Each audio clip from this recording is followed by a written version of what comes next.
where are you from?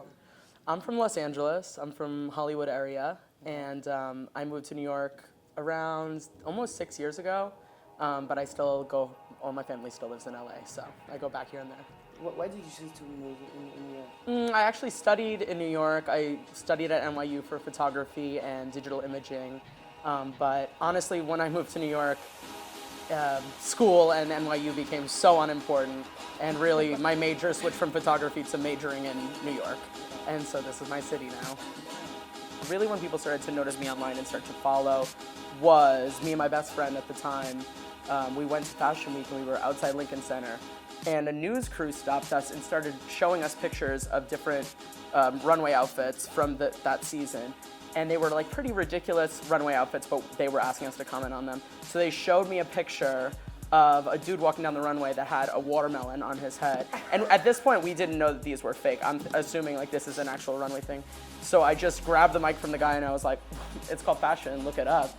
And it turns out a couple weeks later that news crew was a fake news crew, and really it was Jimmy Kimmel live, where they fake people out. They call it lie witness news, and they basically ask people questions and expect them to make fools of themselves because they're showing you ridiculous things that are not actual photos, you know? And so most of the people are like, oh yeah, I love that designer, blah, blah, blah, because they're just bullshitting. But I kept it real. I was like, it's called fashion, look it up. But, which, by the way, I stand behind that look. I would wear the watermelon. And it became this whole meme online. It's called fashion, look it up. Is like a meme that is constantly used even to this day. Actually, while we were on Jimmy Kimmel Live, I was wearing a necklace that said, at Nicky Ottav.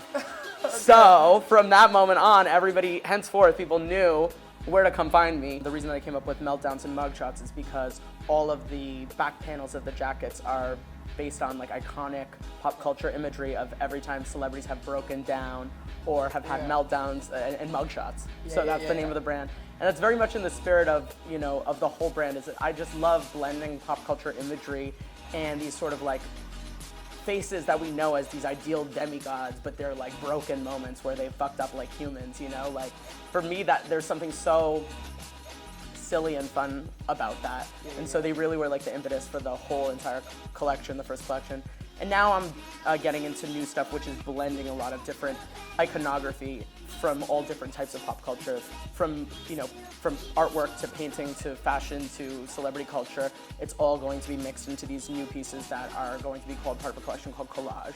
So they're all, you know, instead of it being one image on the back of a garment, it's mixing all of these different things onto one single garment. Nice. What kind of advice would you give to an inspiring artist? I would just say really stick to your guns and know who you are and just, you know, wear it well. Know that you're great and that what you do is one of a kind, and stick to it and don't let anybody tell you otherwise, because there's so many haters and people that don't want to see you succeed, but all you have to do is listen to yourself and know that it's great, and listen to the people that also think it's great. Don't try to prove the haters wrong, just do it for the people that love what you do and understand what you do. I have had some degree of success in what I've been trying to do, and I think it all comes from projecting confidence and believing in what you're making, whatever it is at that time. It's only been up and online for like 3 weeks or something now, but I've already gotten some really amazing requests from publications I love and stylists that I really respect for, you know, some of my favorite celebrities that are even on the pieces that I've been making. Tell us name. I was thinking, oh God, I really want to plug that I am doing a piece right now, but all I can say is I'm customizing a bag for like a pretty huge pop celebrity, pop singer that I love. All right.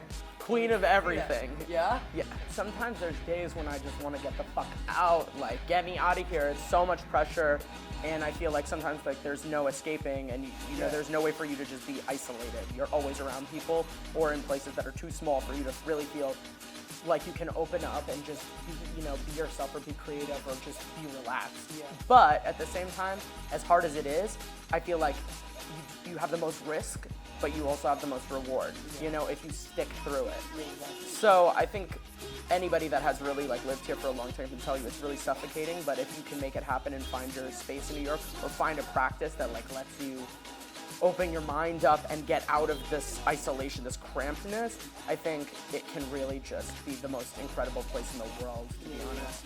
You see, you know, like when everything that you said just like makes me feel like New York is such a good spot. before, like it's so hard to get there. You know what I mean? Like, Well, like they say, if you can make it here, you can make it anywhere. Hi, I'm Nicky Ottav, and you're watching Lifestyle TV.